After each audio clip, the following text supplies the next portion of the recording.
My name is Kayla, and I never thought I'd be sitting in a lawyer's office at 26 years old, staring at documents that proved my own grandfather had been systematically stealing from me for over a decade. But there I was, hands trembling as I held the evidence of Gary's betrayal, wondering how someone who'd bounced me on his knee as a child could look me in the eye and steal my future. It started 3 months ago at my cousin Rebecca's wedding. The whole family was gathered in the backyard of my aunt's house in suburban Phoenix, Arizona. The sun was setting behind the desert mountains, casting this golden glow over everything, and for a moment, everything felt perfect. That's when Gary decided to humiliate me in front of everyone. I'd been struggling financially since graduating college. Student loans, entry-level marketing job, trying to save for my own place while living in a cramped apartment with 2 roommates. I'd mentioned to my mom earlier that day that I was thinking about picking up a weekend job to help make ends meet. Somehow that information had made its way to Gary. Well, Gary's voice cut through the chatter of family conversation. He was standing near the gift table, his weathered hands wrapped around a beer bottle, that familiar smirk playing across his lips. If it isn't my granddaughter, the one who can't seem to figure out how to make a living. The conversation around us started to die down. I felt heat creep up my neck as relatives turned to look. Gary had always been the family patriarch, the successful businessman who owned 3 auto repair shops across the valley. When he spoke, people listened. "Grandpa, please," I said quietly, hoping to deflect whatever was coming. But Gary wasn't done. He took a long swig of his beer and laughed, this cruel sound that made my stomach twist. "How does it feel to be useless, granddaughter?" The words hit me like a physical blow. Around us, the family had gone completely silent. My mom's face went pale. My dad's jaw clenched. Rebecca, still in her wedding dress, looked mortified that her special day had become the backdrop for this humiliation. "I'm not useless," I managed to say, but my voice came out weak and shaky. Gary laughed again, louder this time. "Could have fooled me. 26 years old and still can't pay your own bills. Still living like a college student. Hell, when I was your age, I already had 2 businesses and a house." "Times were different then," my dad interjected, stepping closer to where I stood frozen. "Times were different," Gary repeated mockingly. "Yeah, back then people had work ethic. Back then people didn't expect handouts." His eyes, the same blue as mine but cold and calculating, fixed on me again. "Maybe if you'd chosen a real career instead of that liberal arts nonsense, you wouldn't be such a disappointment." I wanted to disappear. I wanted to sink into the ground and never come back up. The worst part wasn't just the words. It was the way he said them, with this genuine amusement, like my struggles were entertainment for him, and the way some of my relatives nodded along, like they agreed with him. My Aunt Sarah, Gary's daughter and Rebecca's mom, finally spoke up. "Dad, that's enough. This is Rebecca's day." Gary shrugged, taking another drink. "Just speaking the truth, sweetheart. Someone needs to give the girl a reality check." I excused myself and spent the rest of the wedding hiding in the bathroom, crying and trying to compose myself. When I finally came out, the party was winding down, and I slipped out without saying goodbye to anyone. I drove home in silence, Gary's words echoing in my head. Useless, disappointment, failure. For weeks after that, I couldn't shake what had happened. The humiliation followed me everywhere. I threw myself into work, trying to prove him wrong, but every time I looked at my bank account or got another student loan payment notice, I heard his voice. How does it feel to be useless? The thing that really ate at me was the unfairness of it. Gary had grown up in a different era, when houses cost $30,000 and you could support a family on a single income. He'd inherited his first shop from his father and built from there. I was competing for entry-level jobs with hundreds of other graduates, living in a world where rent for a decent 1-bedroom apartment cost more than Gary's first mortgage payment. But more than that, there was something that had been nagging at me for years, something I'd never been able to put my finger on. Gary was always talking about his successful businesses, his investments, his financial acumen. He drove a brand new truck every year, lived in a sprawling house in Scottsdale, took elaborate vacations. But I remembered things differently from when I was younger. I remembered my grandmother, Margaret, before she died when I was 16. I remembered her working multiple jobs, remembered her stress about money, remembered Gary being gone for long stretches when his businesses were supposedly thriving. I remembered Margaret mentioning a college fund she'd set up for me and my cousins, remembered her being excited about it, saying she wanted to make sure we all had opportunities she and Gary never had. After the wedding incident, those memories kept surfacing. I started asking my mom about it, casually at first, then with more urgency as pieces began to click into place. "Mom, do you remember Grandma Margaret mentioning college funds for all of us grandkids?" My mom was folding laundry in her living room, the same house where I'd grown up in Tempe. She paused, a towel halfway folded in her hands. "Why do you ask?" "I just remember her talking about it sometimes. She seemed really proud of it, like she was excited to help us with college." My mom's expression grew troubled. "I remember her mentioning something like that, yes. But your grandfather said those accounts never materialized. Said the market crashed and wiped them out before Margaret died." "What market crash?" "She died in 2009. The market had already recovered from the housing crisis by then." My mom set down the towel and looked at me carefully. "Kayla, why are you asking about this now?" I told her about my conversation with my cousin Jake the week before. Jake was 28, 2 years older than me, and he'd been Margaret's first grandchild. He remembered spending hours with her when he was little, and she'd talked to him about the college funds too. Not just mentioned them in passing, actually shown him bank statements, talked about compound interest, explained how the money would grow over time. She was so excited about it, Jake had told me over coffee. She said she'd managed to save $50,000 for each of us grandkids. Said it would be our inheritance from her, to give us a head start in life. $50,000 for each of the 5 grandchildren, $250,000 total. The more I thought about it, the more things didn't add up. Gary's sudden prosperity seemed to coincide exactly with Margaret's death. The new truck every year, the house renovations, the expensive vacations. It all started right after the funeral. Before that, I remembered Gary driving older vehicles, remembered him being more careful with money.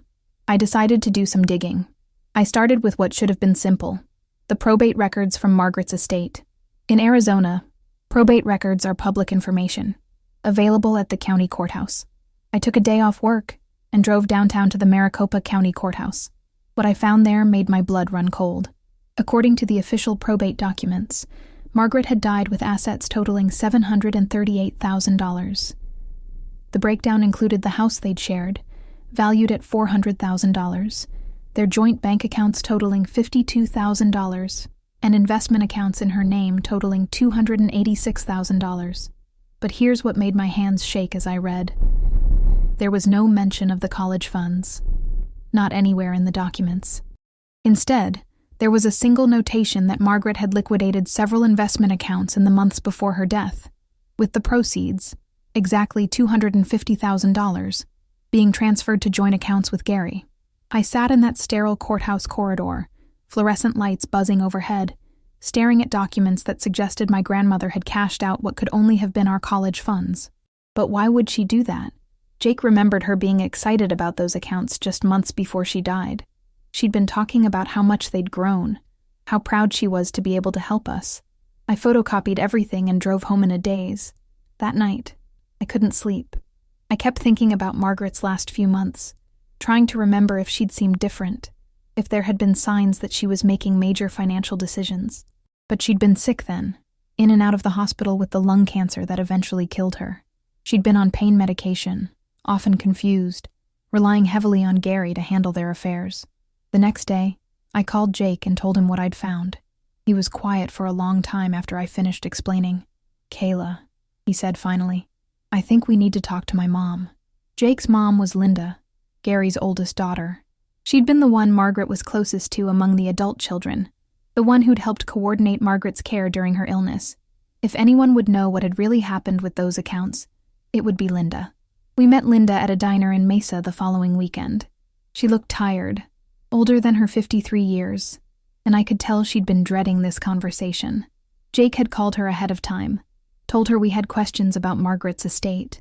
"I've been waiting for this day for years," Linda said before we'd even ordered coffee. "I've been waiting for one of you kids to start asking questions." She told us everything. How Gary had started pressuring Margaret about those college funds almost a year before she died. How he'd convinced her that the accounts weren't earning enough money, that he could invest the funds better himself through his business connections. How Margaret, already confused from her medication and the stress of her illness, had eventually agreed to let him manage the money. She made him promise, Linda said, tears starting to form in her eyes. She made him swear on her deathbed that the money would still go to you kids for college, that it was just a temporary measure, that he'd keep the funds separate and safe. But that's not what happened, Jake said. It wasn't a question. Linda shook her head. The money went straight into his business accounts. He used it to expand the shops, buy new equipment, renovate that house. By the time your grandmother died, it was all mixed in with his other assets.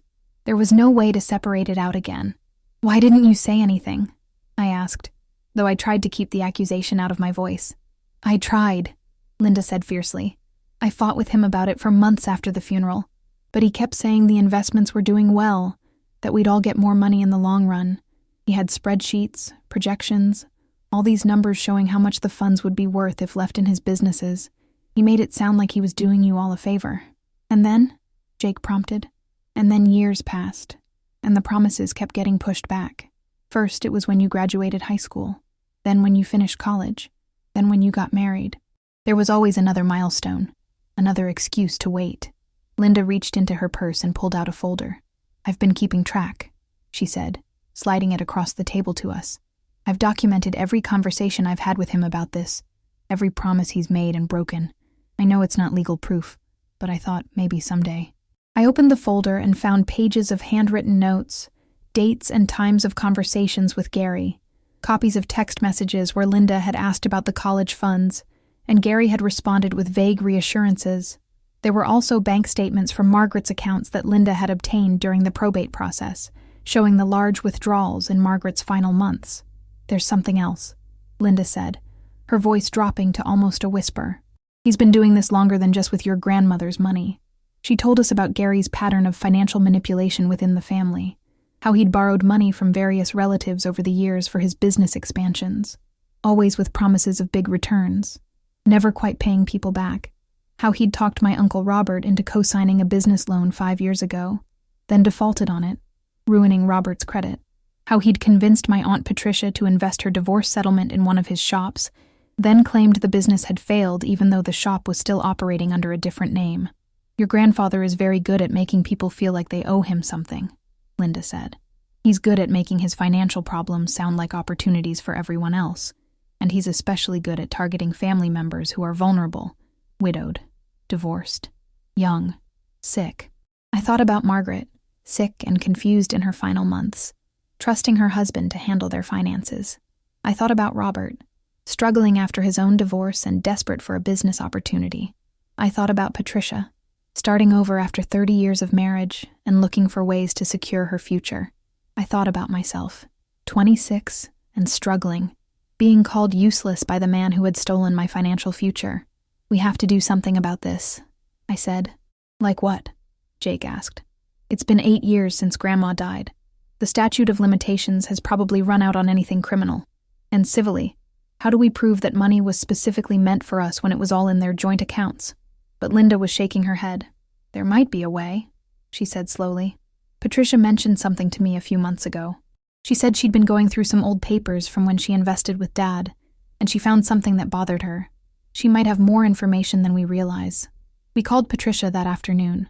She was hesitant at first, clearly uncomfortable with the idea of family conflict. But when Linda explained what we'd discovered about the college funds, Patricia's tone changed completely. I have boxes, Patricia said. Boxes of documents from my dealings with your grandfather. Bank statements, signed agreements, even some recordings of phone conversations.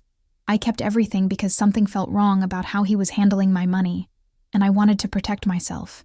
We arranged to meet at Patricia's house the next day. She lived in a small apartment in Phoenix now, a far cry from the beautiful home she'd shared with her ex-husband.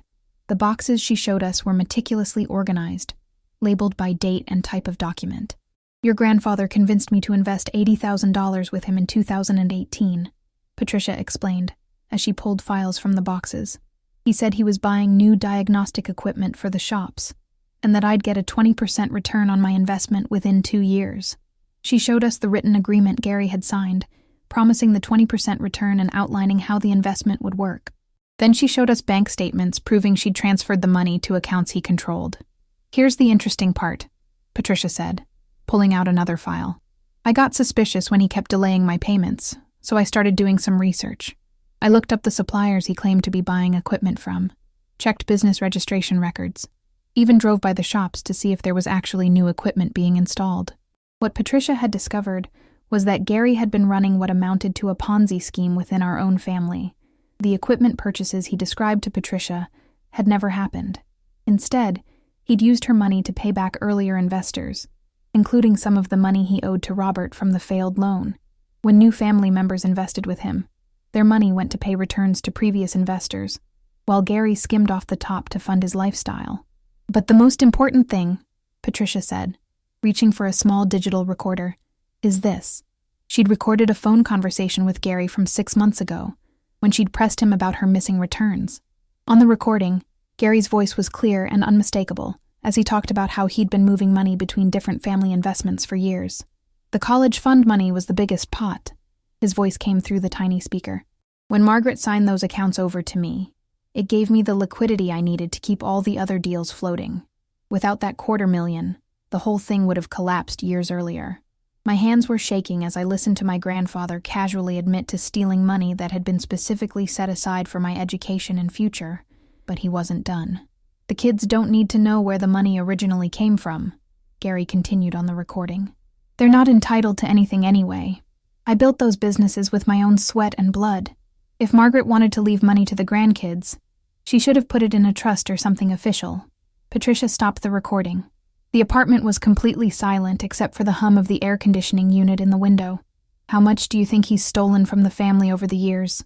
Jake asked quietly. Patricia pulled out a calculator and a legal pad covered with numbers. Based on what I've been able to document, at least $400,000. That includes your college funds, my investment, Robert's loan default, and smaller amounts he's borrowed from other relatives over the years. But I suspect it's much more than that. I felt sick. $400,000 stolen from his own family members. Money that could have changed all our lives. Money that was supposed to help us build futures, secure our families, achieve our dreams. Instead, Gary had used it to fund his luxurious lifestyle, while calling us failures for struggling financially. We need to go to the police, I said. Will they take it seriously? Jake asked. I mean, a lot of this is he said, she said between family members. Patricia shook her head. I already tried that route a few months ago. I filed a report about my stolen investment. The detective I talked to said that family financial disputes are incredibly hard to prosecute, especially when some of the money was transferred voluntarily, even under false pretenses. So what are our options? I asked. Civil court, Patricia said. We sue him for fraud, theft, elder abuse. There are several angles we could pursue. I've already consulted with a lawyer about my own case. She said that if we could get other family members to come forward with similar experiences, it would strengthen everyone's position. That night, I called my parents and told them everything we'd discovered. My dad was furious, but not surprised. My mom cried when I played Patricia's recording for her over the phone. I knew something was wrong, my mom said through her tears. Your grandmother was so careful with money, so proud of those college funds. It never made sense that she would just liquidate them without telling us. Did you ever ask Gary directly about what happened to the money? I asked. Once, my dad said. Right after the funeral, when you were starting to apply for colleges. He said the accounts had been invested in certificates of deposit that wouldn't mature until you turned 25. Said Margaret had set it up that way to ensure you'd be mature enough to handle the money responsibly. Another lie. I would be turning 27 in a few months, and obviously there were no certificates of deposit waiting for me. Over the following week, Linda, Jake, Patricia, and I reached out to other family members.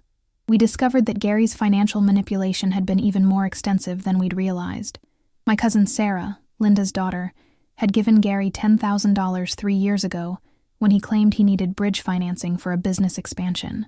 My uncle Michael had co-signed a credit card for Gary in 2020, only to discover months later that Gary had maxed it out and stopped making payments. The pattern was always the same. Gary would identify a family member who had access to money, but was in a vulnerable position emotionally or financially. He'd approach them with what sounded like a legitimate business opportunity or temporary loan request. He'd provide just enough documentation to make it seem official, but not enough for anyone to verify the details independently. He'd make initial payments or returns to build trust, then gradually stop paying while providing increasingly elaborate excuses. And through it all, he maintained his position as the successful family patriarch, the one whose financial advice everyone sought, the one who felt entitled to judge the rest of us for our financial struggles. When we had compiled all our evidence, we met with attorney Sarah Chen, the lawyer Patricia had initially consulted. Chen specialized in family financial fraud and elder abuse cases. She spent 3 hours reviewing our documentation, listening to Patricia's recordings, and taking detailed statements from each of us. "This is one of the clearest cases of intrafamily financial fraud I've seen," Chen told us. "The recordings alone are incredibly damaging, but combined with the documented pattern of behavior and the paper trail, you have a very strong case." She explained our options. We could pursue criminal charges, though she warned that prosecutors might be reluctant to take on a case involving family members. We could file civil lawsuits individually, but our cases would be stronger if we filed together as a class action. Or we could try to resolve things outside of court by confronting Gary directly and demanding restitution. "What would you recommend?" I asked. "Honestly, I'd start with a demand letter. Let him know that we've uncovered his scheme and documented the evidence. Give him a chance to make things right voluntarily before we go to court. If he's as intelligent as he seems to be, he'll recognize that fighting this would be incredibly expensive and likely to result in criminal charges." Chen drafted a comprehensive demand letter outlining every fraudulent transaction we'd documented, with copies of supporting evidence attached. The letter demanded full restitution of all stolen funds within 30 days, plus interest calculated from the dates of the original thefts. The total came to $567,000. "We'll send this certified mail to ensure he receives it," Chen explained. "Then we wait. If he doesn't respond or refuses to pay, we file the lawsuit and pursue criminal charges." I volunteered to be the one to call Gary after the letter was delivered, to make sure he understood the seriousness of the situation. I'd rehearsed what I was going to say, but when I actually dialed his number, my heart was pounding so hard I could barely speak. "Well, if it isn't my useless granddaughter," Gary said when he answered the phone. Even now, even knowing what I knew about him, his cruelty still had the power to hurt me. "I'm calling about the letter you received today," I said, forcing my voice to stay steady. There was a long pause. When Gary spoke again, his tone had completely changed. Gone was the mocking condescension. Instead, his voice was cold and calculating. "You have no idea what you're messing with, little girl. I know exactly what I'm messing with. I know about the college funds. I know about Patricia's investment. I know about all of it. You don't know anything. Your grandmother gave me that money voluntarily. Patricia invested in my business knowing there were risks. Robert signed that loan agreement with his eyes wide open. We have recordings, Gary. We have your own voice admitting to stealing the college fund money." Another pause, longer this time. "Those recordings were obtained illegally. They'll never hold up in court. Arizona is a one-party consent state for recording phone calls," I said, reciting the information Chen had given me. "Patricia had every right to record her conversations with you. Even if that's true, which I doubt, you'll never prove fraud. I have documentation for every transaction. Everything was legal." "Legal and ethical aren't the same thing," I said. "You stole money that was specifically intended to help your grandchildren with college. You used our grandmother's illness to manipulate her into giving you access to accounts that were meant for us. Your grandmother was a grown woman who made her own decisions. If she wanted to leave you money, she could have put it in a trust. She didn't. She left it to me because she trusted me to use it wisely." The casual cruelty of his words took my breath away. Even now, even when confronted with evidence of his crimes, he couldn't admit what he'd done. Instead, he was still trying to manipulate the narrative, still trying to make it sound like he was the victim. "You have 30 days to pay back the money," I said. "All of it, with interest. If you don't, we're filing criminal charges and civil suits." Gary laughed, that same cruel sound that had humiliated me at Rebecca's wedding. "You can try, sweetheart, but you're going to find out real quick that the legal system doesn't work the way you think it does. I've been dealing with lawyers longer than you've been alive. We'll see about that," I said, and hung up. True to his word, Gary did nothing for 30 days. Chen filed our lawsuit on day 31, and we submitted all our evidence to the county prosecutor's office for criminal review. The lawsuit became a matter of public record, which meant other family members started hearing about it. Some were supportive, horrified to learn the extent of Gary's financial manipulation.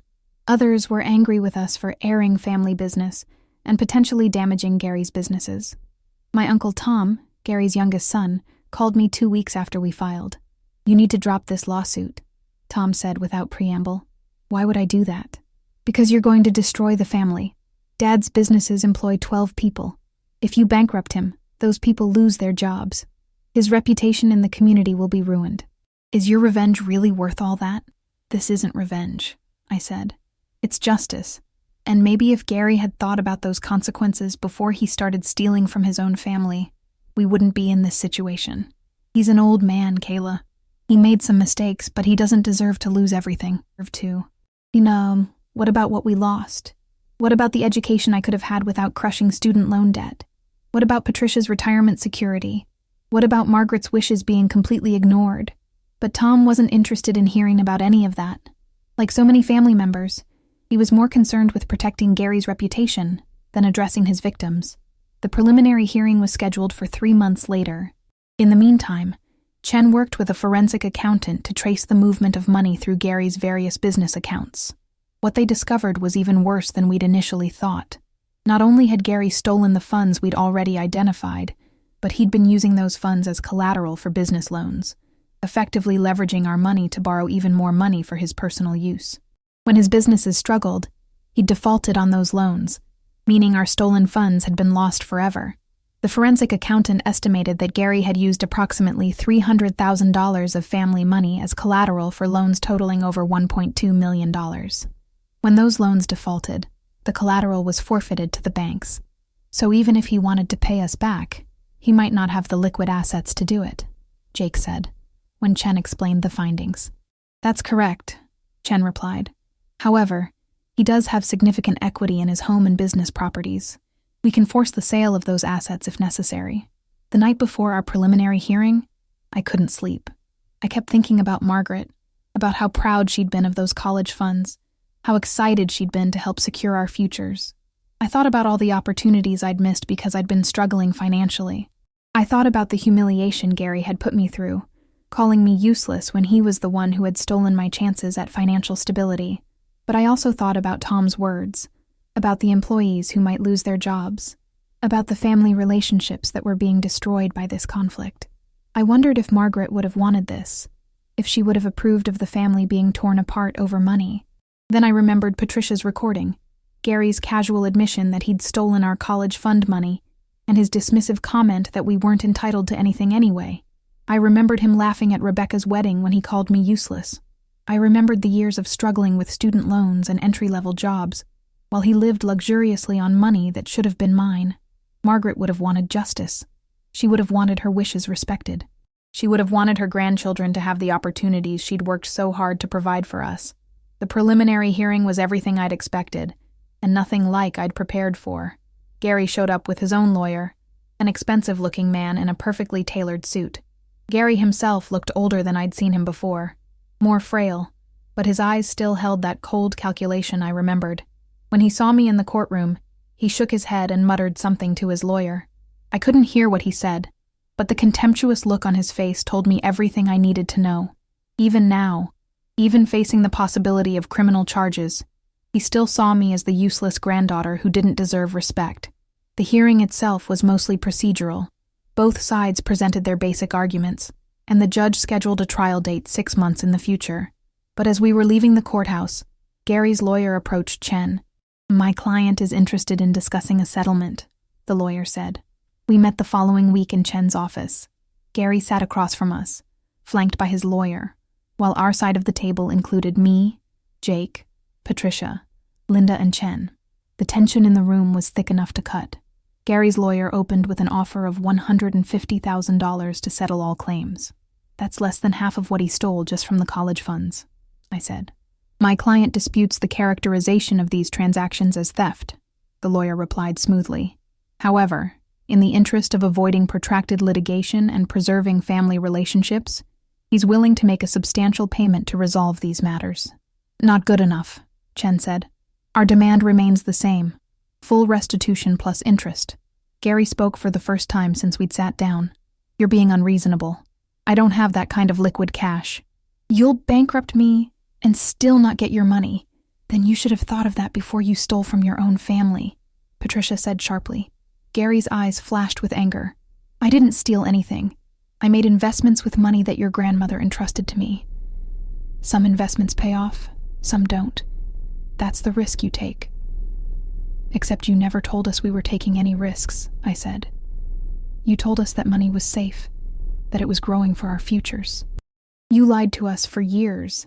I optimized the use of family assets for everyone's benefit, Gary said, as if he was reading from a script. If the investments had paid off the way they were supposed to, everyone would have made money. But they didn't pay off, Jake said. And you kept living like they did. You kept buying new trucks and taking expensive vacations while telling us our college money was tied up in investments. The negotiations went on for 3 hours without reaching an agreement. Gary's final offer was $225,000, still less than half of what he owed. We rejected it. See you in court, Gary said as he stood to leave. Then he looked directly at me. I hope you're proud of yourself, destroying your own family over money. I didn't destroy this family, I said. You did, when you decided to steal from us. The trial was scheduled for the following spring. In the months leading up to it, more family members came forward with stories of Gary's financial manipulation. His pattern of behavior went back over 2 decades, far longer than any of us had realized. But the most damaging evidence came from an unexpected source, Gary himself. 3 weeks before the trial, Gary's current wife, Rebecca, not my cousin Rebecca, but a woman he'd married 5 years after Margaret died, contacted Chen directly. Rebecca had discovered boxes of financial documents in their home, including Margaret's original account statements, showing the college fund deposits, and handwritten notes in Gary's handwriting outlining his plans to use the money for business investments. In those notes, Gary had explicitly acknowledged that the money was intended for his grandchildren's education, but had justified taking it by arguing that his business investments would generate higher returns than traditional college savings accounts. He'd calculated that if his investments performed well, he could pay out even larger amounts to us when we reached college age, while keeping the excess profits for himself. The problem was that his investments had failed, but instead of admitting that and finding other ways to honor Margaret's wishes, he'd simply decided that we no longer deserved the money. Rebecca also provided copies of tax returns, showing that Gary had claimed business deductions for expenses that were actually paid for with the stolen family money. This turned what had been a civil fraud case into potential criminal tax evasion. When Chen presented this new evidence to Gary's lawyer, the settlement offer changed dramatically. Gary agreed to pay $450,000, plus the deed to one of his rental properties, plus a formal written apology acknowledging his wrongdoing. We accepted the settlement. The day Gary signed the settlement agreement, I watched him carefully. He looked like he'd aged a decade since this all started. His hands shook slightly as he signed the papers, and he avoided making eye contact with any of us. But when it was over, when the papers were signed and the payment scheduled, Gary stood up and walked over to where I was gathering my things. You got what you wanted, he said quietly. I hope it was worth it. I looked at him, really looked at him, maybe for the first time in my adult life. I saw an old man who'd built his entire identity around being successful and respected, who'd been willing to steal from his own grandchildren to maintain that facade. I saw someone who'd had the opportunity to be a loving, supportive grandfather, and had chosen instead to be cruel and manipulative. It wasn't about getting what I wanted, I said. It was about getting what was ours, what Grandma Margaret wanted us to have. Gary shook his head. Your grandmother would be ashamed of what you've done to this family. No, I said firmly. She'd be ashamed of what you did to her legacy. That was the last conversation I ever had with my grandfather. He paid the settlement as agreed, sold one of his businesses to cover the costs, and moved to a smaller house in Tucson. Some family members maintained relationships with him, but many others cut ties completely after learning the full extent of his financial manipulation. I used my portion of the settlement money to pay off my student loans and make a down payment on a small house in Chandler. It wasn't the same as having that money available when I was 18 and choosing colleges, but it did give me the financial stability that Margaret had wanted for me. More importantly, it gave me closure. I finally understood that Gary's cruelty toward me hadn't been about my failures or shortcomings. It had been about his own guilt and fear of being exposed. Every time he called me useless or lazy, he was projecting his own knowledge that he was the one who had stolen my chances at easier success.